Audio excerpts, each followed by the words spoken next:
Welcome back. SGX Nifty ప్రస్తుతం 17 పాయింట్ల నష్టంతో ట్రేడ్ అవుతుంది 5477 దగ్గర. సో ఒక వీక్ ఓపెనింగ్ ను స్లైట్లీ వీక్ ఓపెనింగ్ మార్కెట్ లో ఎక్స్పెక్ట్ చేయొచ్చు, ఆర్ రాదర్ ఫ్లాటిష్ ఓపెనింగ్ కూడా. అలాగే మార్కెట్ పరిస్థితి ప్రస్తుతం మనతో మాట్లాడేందుకు అనలిస్ట్ డి ప్రసాద్ గారు సిద్ధంగా ఉన్నారు ఫోన్ లైన్ లో. Prasad garu good morning. Good morning Vasant garu. So నిన్న రియల్ ఎస్టేట్ అలాగే మెటల్ స్టాక్స్ కొంత అవుట్ పెర్ఫార్మ్ చేయడం గమనించాం. బహుశా ఇదే ఉద్దేశంతో మీరు జేపీ అసోసియేట్స్ రికమెండ్ చేస్తున్నట్లున్నారు. ఐ థింక్ సిమెంట్ ప్రైసెస్ చాలా స్ట్రాంగ్ గా ఉన్నాయి. JP Associates the biggest cement manufacturers. So దానికి డైరెక్ట్ బెనిఫిట్ అవుతుంది because top line straight away increase అవుతుంది. ప్లస్ అరౌండ్ 84 లెవెల్స్ లో కంపెనీ వాళ్ళు చాలా క్రీపింగ్ పొజిషన్ లో చాలా స్ట్రాంగ్ క్వాంటిటీస్ బై చేశారు. ఆసిలేటర్స్ అంతా ఓవర్ సోల్డ్ లెవెల్లో ఉన్నాయి. I think back to 100-105 easily ర్యాలీలో రావచ్చు. 10-12 డేస్ పడుతుంది, కానీ ఈ లెవెల్ నుంచి ఒక మంచి trading of investment better. 83 rupees stop loss పెట్టుకుని బై చేయొచ్చు. అలాగే రియల్ ఎస్టేట్ ఇన్ఫ్రా స్టాక్స్ ఈ టైంలో మీరు రికమెండ్ చేస్తారు? ఐ థింక్ ఇన్ఫ్రా స్టాక్స్ మీద కొంచెం ఐ థింక్ వెయిట్ చేయడం బెటర్. బికాస్ ఇప్పుడు నాకు యాక్షన్ యాక్చువల్లీ బ్యాంకింగ్ స్టాక్స్ లో కనబడుతుంది, ఫార్మా స్టాక్స్ లో కనబడుతుంది, కొంచెం మెటల్ లో కనబడుతుంది. ఇన్ఫ్రా బదులు I think capital goods like LNT లో కొంచెం ఫోకస్ చేయడం బెటర్. బికాస్ క్యాపిటల్ గుడ్స్ చాలా స్ట్రాంగ్ డౌన్ ట్రెండ్ నుంచి ఐ థింక్ కొంచెం సపోర్ట్ ఫార్మ్ అవుతుంది ఈ లెవెల్లో. ఎల్ఎన్టీ ఎస్పెషల్లీ 1555, 1616 ట్రేడ్ అవుతే అట్లీస్ట్ క్లోజర్ టు అరౌండ్ 1700 వరకు వెళ్ళొచ్చు. సో ఇన్ఫ్రా కొంచెం టైం పడుతుంది, కానీ క్యాపిటల్ గుడ్స్ ఐ థింక్ ఈ లెవెల్లో ఫోకస్ చేయొచ్చు. ఓకే అండి, థ్యాంక్ యూ ప్రసాద్ గారు. సో ప్రీ బడ్జెట్ బెట్స్ గా క్యాపిటల్ గూడ్స్ ను అలాగే బ్యాంక్స్ ను ఆయన రికమెండ్ చేస్తున్నారు. ఈశ్వర్ హైదరాబాద్ నుంచి కాలర్. ఈశ్వర్ గారు సార్ గుడ్ మార్నింగ్ అండి. Good morning sir. ఇది శ్రీరేఖ షుగర్స్ 85 కాలోను టీసీఎస్ 1106 దగ్గర ఫ్యూచర్స్ తీసుకున్నామండి. ఫ్యూచర్స్ లో by sir TCS call option Renuka 85 call option కూడా తీసుకున్నారు. టీసీఎస్ కాస్త ఇంకా ఓవర్బాట్ పొజిషన్ లోనే ఉందండి, బట్ రేంజ్ బౌండ్ అవుతుంది స్టాక్ మీరు అబ్జర్వ్ చేస్తుంటే కనుక. ఎందుకంటే 1080 దగ్గర సపోర్ట్ వస్తుంది, ఈవెన్ మైల్డ్ కరెక్షన్ వచ్చినప్పుడు అలా అనమాట. అండ్ 1120 దగ్గర స్ట్రాంగ్ సెల్లింగ్ కూడా వస్తుంది. కాబట్టి నేరో బ్యాండ్ లో ఉంది కాబట్టి మీరు ట్రైలింగ్ స్టాప్ లాస్ పెట్టుకుని, ఇప్పుడు నిన్న కూడా ఒకసారి స్టాక్ 1114 అట్లా అటెంప్ట్ చేయడం మనం చూసాం. స్టాప్ లాస్ పెట్టుకుని ఎగ్జిట్ అయిపోవటమే బెటర్ అండి, ఎందుకంటే మైల్డ్ ప్రాఫిట్ వచ్చినా కూడా. రేణుకా షుగర్స్ మాత్రం ఎప్పుడైతే కనుక ఈ షుగర్ ఎక్స్పోర్ట్స్ కాస్త డిలే చేస్తారు, ఎందుకంటే కన్ఫర్మ్డ్ గా ఇంకా ఇన్ఫ్లేషన్ బాగా తగ్గితే గానీ అలౌ చేయడంతో ఓన్లీ అడ్వాన్స్ లైసెన్సెస్ ఉన్న షుగర్ కంపెనీసే బెనిఫిట్ అవుతున్నాయి. ఐఎస్ మోస్ట్లీ సౌత్ బేస్డ్ ఉన్నాయి, లైక్ శక్తి గానీ తిరువర్రాన్ గానీ ఇలాంటివి అనమాట. కాబట్టి రేణుకాకి పెద్ద బెనిఫిట్ లేదు. అప్పటి నుంచి స్టాక్ 88 నుంచి కరెక్ట్ అవటం చూసాం, బట్ నిన్న స్ట్రాంగ్ సపోర్ట్ లెవెల్ కిందకు వచ్చింది. బట్ ఇవాళ 80 పైన కనుక తిరిగి రీబౌండ్ అయ్యి క్లోజ్ అవుతా ఉంటే కనుక 82 లెవెల్స్ దగ్గర అక్కడ పొజిషన్ హోల్డ్ చేసి మీ ప్రైస్ దగ్గరలో కట్ చేయండి. But otherwise stop loss should be definitely slightly below 80 అండి. నెక్స్ట్ కలర్ వేణుగోపాల్ రెడ్డి కడప నుంచి. హలో హలో నమస్కారం సార్. నమస్తే అండి. ఐవీఆర్సీఎల్ ఈ రేట్ లో కొనొచ్చా సార్? లాంగ్ టర్మ్ కోసం ఐవీఆర్సీఎల్ ఇన్ఫ్రా ఎలా ఉంటుంది? ఫండమెంటల్ గా మటుకు ఐవీఆర్సీఎల్ స్ట్రాంగ్ గానే కనిపిస్తుందండి. అలాగే టెక్నికల్ గా 200 రూపీస్ నుంచి కంటిన్యూస్ గా 60 రూపీస్ కి మోర్ దెన్ 60-70% పడిపోవడం జరిగింది. సో లాంగ్ టర్మ్ అయితే సపోర్ట్ ఖచ్చితంగా తీసుకున్నట్టు కనిపిస్తుంది. 60 రూపీస్ దగ్గర long term over sold position కూడా వచ్చింది. లాంగ్ టర్మ్ సపోర్ట్ దగ్గర రీబౌండ్ అవుతుంది. సో డెఫినెట్ గా ఒక 60-65 కరెంట్ రేట్ లో లాంగ్ టర్మ్ బై చేయొచ్చు. నెక్స్ట్ కాలర్ అనంతపూర్ నుంచి జనార్దన్ రెడ్డి. జనార్దన్ రెడ్డి గారు గుడ్ మార్నింగ్ వసంత్ గారు. Good morning. కూటన్స్ ఇప్పుడు ప్రాఫిట్ బుక్ చేయమంటారా లేక హోల్డ్ చేసి తెలుసా? ఏ ప్రైస్ లో కొన్నారండి మీరు? 25 లో ఉన్నాయండి, 25-50 పైసా.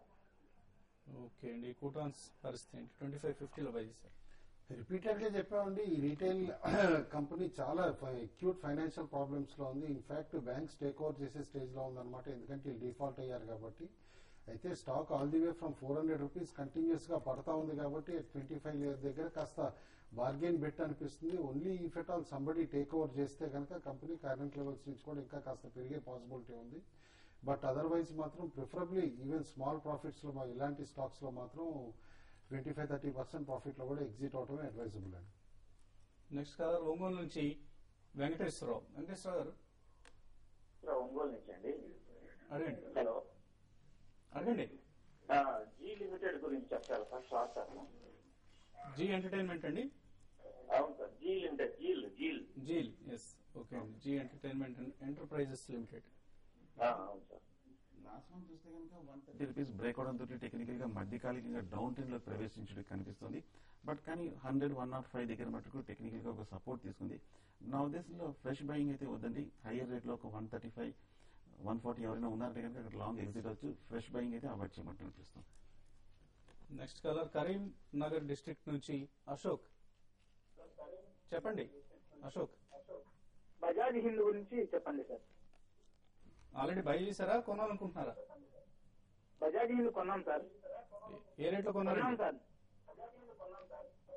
ఓకే అండి, మీరు ముందు టీవీ వాల్యూమ్ తగ్గించండి. బజాజ్ హిందుస్థాన్ బై చేస్తారా, ఇంక ఎటువంటి సలహా ఇస్తారు? లార్జెస్ట్ ప్రొడ్యూసర్ అండి షుగర్ అన్నమాట కంపెనీ. బట్ డెఫినెట్లీ ఏంటంటే హైయెస్ట్ డెట్ కూడా బిల్డప్ చేశారు ఓవర్ ది ఇయర్స్. కాబట్టి ఈసారి కనుక సైకిల్ కలిసి రాకపోతే డెఫినెట్లీ కాస్త ప్రాబ్లమ్స్ పెరిగే పాసిబిలిటీ ఉంది ఆన్ డెట్ సైడ్ అనమాట. కంపెనీ రీసెంట్లీ అందుకనే కాస్త డైవర్సిఫికేషన్ గా ethanol, cogeneration of power it side concentrate చేస్తుంది అనమాట ప్రాఫిటబిలిటీ ఇంప్రూవ్ చేసుకోవడానికి. యాజ్ ఆఫ్ కరెంట్ లెవెల్స్ మాత్రం హోల్డ్ చేయమని చెప్తానండి. బట్ ఈవెన్ మీరు కొన్న ప్రైస్ చెప్పలేదు కాబట్టి మైల్డ్ ర్యాలీస్ వచ్చినప్పుడు మాత్రం దీని నుంచి ప్రిఫరబ్లీ రేణుకాకి కానీ, తిరువర్రన్ కానీ, వేరే బనారి అమ్మన్ కానీ అలాంటి డెట్ తక్కువ ఉన్న కంపెనీస్ కి షిఫ్ట్ అవడం బెటర్ అండి. నెక్స్ట్ కాలర్ ఖమ్మం నుంచి రాంబాబు. హలో, గుడ్ మార్నింగ్ కావచ్చు సార్. Good morning. నా దగ్గర ఆల్సెట్ టెక్నాలజీస్ ఉన్నాయండి. ఐపీఓలో 5 years బ్యాక్ 135 రూపీస్ కొన్నాను సార్ నేను వేషేరు. ఆల్సెట్ టెక్నాలజీస్. ఆల్సెట్ టెక్నాలజీస్. ఓకే అండి. ఆ తర్వాత వాళ్ళు యుఎస్ ఫండ్ ఒకటి క్యారియర్ ఈక్విటీ ఫండ్ అని చెప్పి వాళ్ళు ఒక 32% స్టేక్ ఎక్వైర్ చేశారండి దాంట్లో 250 రూపీస్ కి. ఓకే అండి. అయితే అప్పటి నుంచి నేను హోల్డింగ్ చేస్తున్నాను. ఇప్పుడు 30 రూపీస్ ఉంది. దీంట్లోనే ఆర్టిస్ట్ డావన్ అని చెప్పి ఒక ఫండ్ మేనేజర్ కూడా 7% స్టేక్ ఉందండి దీంట్లో. ఓకే అండి. సో మీరు యాన్యువల్ రిపోర్ట్ ని చాలా క్షుణ్ణంగా చదివినట్లున్నారు, అలాగే మీడియా రిపోర్ట్స్ కూడా ఫాలో అవుతున్నట్లున్నారు. రీసెర్చ్ బాగానే చేశారు, కానీ స్టాక్ ప్రైస్ మాత్రం తగ్గుతూ వస్తుంది. మీరు ఎంత హోంవర్క్ చేసినా అసలు దాని బిజినెస్ మోడల్ కేర్ఫుల్ గా చదివండి. ఎందుకంటే కంటిన్యూస్ గా ప్రాఫిటబిలిటీ తగ్గుతూ వచ్చింది. డే 1 ఇష్యూ చేసిన దగ్గర నుంచి కూడా మీకు నెట్ ప్రాఫిట్ మార్జిన్స్ చూస్తూ ఉంటే కనుక ఇష్యూ చేసినప్పుడు 52% చూపించారు. అండ్ ఇప్పుడు వచ్చేసేపాటికి ఈవెన్ 13% కూడా పడిపోయింది అనమాట. And that is reflected in the stock price. More over BPO ఏదైతే ఉందో కనుక అది మిసరబ్లీ ఫెయిల్యూర్ అయిందని చెప్పేసి కూడా అంటున్నారు. మీరు చెప్పిన ఇన్వెస్టర్స్ ఎవరైతే ఉన్నారో అందరు ఇన్స్టిట్యూషనల్ ఇన్వెస్టర్స్ నేను అనుకోవటం స్టక్ అయినాలే కానీ ఫ్రెష్ గా తిరిగి ఏదో అటెంప్ట్ చేసి ఇప్పుడు రీసెంట్లీ కొన్నాళ్ళైతే కాదండి. లాస్ట్ కాలర్ రాజా వైజాగ్ నుంచి. హలో హలో హలో, చెప్పండి. Good morning to all of you అండి. Good morning. చెప్పగా ట్రేడింగ్ పొజిషన్ ఉందండి 300 లో. ఓకే అండి. టార్గెట్ స్టాప్ లాస్ ఎలా ఉంటుంది షార్ట్ టర్మ్ కొంచెం? సో సెసగోవా స్టాప్ లాస్ ఎక్కడ పెట్టుకోవచ్చు? 300 లో తీసుకున్నారు అనుకుంటాను. సో హోల్డ్ చేయండి. కరెక్ట్ గా 300-298 లో స్ట్రాంగ్ సపోర్ట్ ఉంది. ఒకవేళ కనుక 298 కింద 1 or 2 సెషన్స్ క్లోజ్ అవుతే కనుక స్టాప్ లాస్ పెట్టుకుని ఎగ్జిట్ చేయొచ్చు. అలాగే ఒక షార్ట్ టర్మ్ ట్రేడింగ్ పొజిషన్ కాబట్టి ఒక 325 లెవెల్కి వస్తే కనుక రెసిస్టెన్స్ దగ్గర ఎగ్జిట్ అవ్వచ్చు. ఓకే అండి. సో ఫైనల్ గా ట్రేడర్స్ కు ఇవాళ ఎటువంటి సలహా ఇస్తుంది? నిన్న యుఎస్ మార్కెట్స్ లో కూడా తిరిగి ఇన్ఫీ అన్ని కూడా పాజిటివ్ గా ట్రేడ్ అవటం చూసామండి, అలాంగ్ విత్ నాస్డాక్ స్ట్రెంత్ తోటి అనమాట. కాబట్టి వాళ్ళ విప్రో కాస్త బయింగ్ ఇంట్రెస్ట్ ఉందని చెప్పేసి అని కనిపిస్తుంది. క్లియర్లీ 438 పైన ట్రేడ్ అవుతా ఉంటే విప్రో బై చేయమని చెప్పేసి చెప్తాను. అండ్ సెకండ్ మొమెంటం తోటి తిరిగి జిందాల్సా రీసెంట్ హై అటెంప్ట్ చేసే పాసిబిలిటీ కనిపిస్తుంది. 208 and 9 అబౌట్ ట్రేడ్ అవుతా ఉంటే కనుక ఇవాళ జిందాల్సా కూడా బై చేయమని చెప్పి సజెస్ట్ చేస్తాను. సో లాస్ట్ 2 days గా మార్కెట్ పాజిటివ్ గా ఉన్న ఫార్మా మటుకు కొంచెం వీక్నెస్ కనిపిస్తుంది. సిప్లా ఏమాత్రం 304 బ్రేక్ అయిందంటే కనుక షార్ట్ పొజిషన్ తీసుకోవచ్చు. 300 just 45 రూపీస్ టార్గెట్ తోటి ఎగ్జిట్ అవ్వచ్చు. శేషు ఐసిఐసిఐ బ్యాంక్ పై దాడి చేస్తున్నారు. సెల్ బిలో 1050 అంటున్నారు. స్టాప్ లాస్ 1058, టార్గెట్ 1038, ఈవెన్ 1032 వరకు కూడా కిందకు తీసుకొచ్చే ప్రయత్నం చేస్తున్నారు. Amarnath Shastri idea buy above 6375, stop loss 6275, target 6550. అలాగే HCL technologies sell below 473, stop loss 476, target 467. D Prasad గారు జేపీ అసోసియేట్స్ ఒక పొజిషనల్ కాల్ గా బై రికమెండేషన్ ఇచ్చిన విషయం కూడా తెలిసిందే. ఇవి ఇవాళ ట్రేడింగ్ కాల్స్. మరికొద్దిసేపట్లో ఫస్ట్ ట్రేడ్ ఈ కార్యక్రమంలో కలుద్దాం. అయితే ఇవాళ ఇన్వెస్టర్స్ నుంచి క్వశ్చన్స్ తీసుకోలేం, కేవలం ప్రీ ఓపెనింగ్ మార్కెట్ ఓపెనింగ్ సంబంధించిన గైడెన్స్ ఇచ్చేసి క్లోజ్ చేసే ఉద్దేశంతో ఉన్నాం.